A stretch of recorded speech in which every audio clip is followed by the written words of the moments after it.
I don't know who's freeing up Titi. I don't know anything. Until Friday.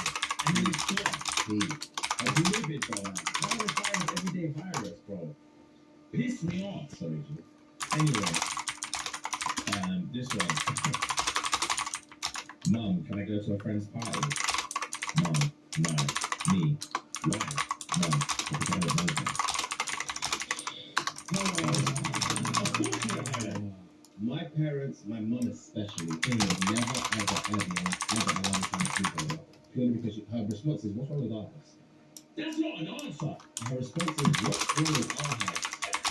You're what's wrong with our house. Because of this attitude, if you let me actually go to one, maybe they can be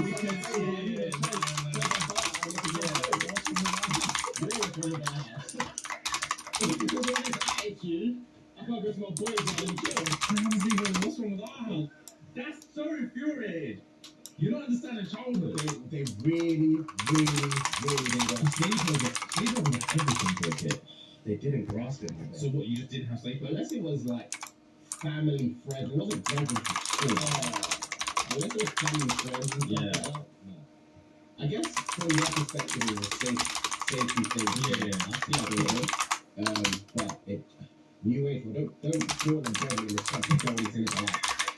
You should have dunked me at night. From a unit. You know what I'm saying? What's wrong with that? Yeah, I was screaming.